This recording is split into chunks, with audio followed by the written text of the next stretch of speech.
fact, she got a trauma certification. That's among the many things that she's done in her career. So in her trauma certification, she came in. She was like, "Boyce," I said, "What?"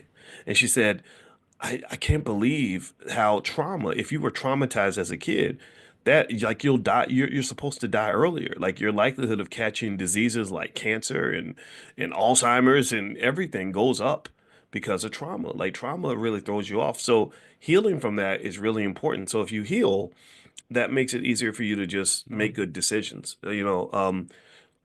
Everything from like it could be something simple like why do I have four kids with four baby daddies, or why did I decide to kill that dude in the club on Tuesday, to why do I keep spending my money even though I know that I'm not supposed to, or why do I keep sleeping with my ex even though I hate her or hate him, or whatever it is. Why do I drink so much? Why am I gambling away on my money? Like trauma, like that trauma and the impact it has not just on your subconscious mind but on your body as well.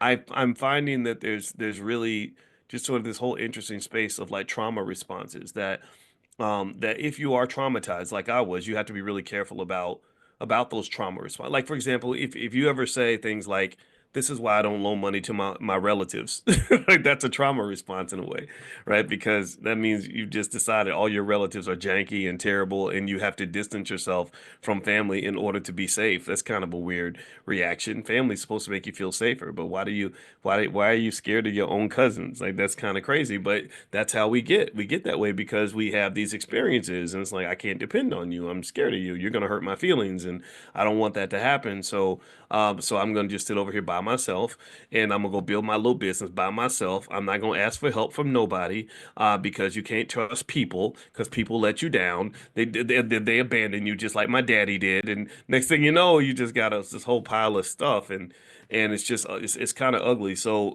think about those things. Just work on that. And I think that really helps in terms of making decisions that are smart, financially, health wise, and otherwise. But anyway, let me jump into this story about this woman. So there was this lady. Her name was Katrina. What's her last name? Katrina Bookman. So Katrina Bookman goes into this casino and she basically does the slots, and which, by the way, is a terrible investment decision. But if gambling's like I mean, that's an easy way to lose everything. But she's in there and she lucks out. She wins $42.9 million on this machine.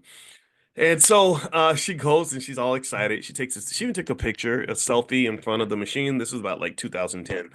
And she's thinking her whole life changed. And then they come to her and they're like, "We're sorry, ma'am. The machine was broken. It malfunctioned." So when they told her it malfunctioned, they came to her and they were like, "We can't give you the $42.9 million dollars, but we can give you back the $2.50 you put into the machine. And also we can give you a free steak dinner." Now, I don't know how many of y'all would have probably got to like whooping ass that day. I don't know. Maybe some of you are nonviolent. I'm nonviolent except for when somebody has it coming. And so I'm nonviolent except for when I'm violent. And that's the kind of thing that would have me in there cussing people out. I would be ghetto. Like y'all wouldn't even recognize me. I wouldn't be You'd be like, where's Dr. Watkins? No, Dr. Watkins is nowhere to be found. Boyce is nowhere to be found. Coco's here though. Coco's my nickname when I was a kid. Coco is here. So he's different from Boyce and Dr. Watt. So yeah, I would completely it would I would be like it would infuriate me, right? Because I mean you're depressed for life.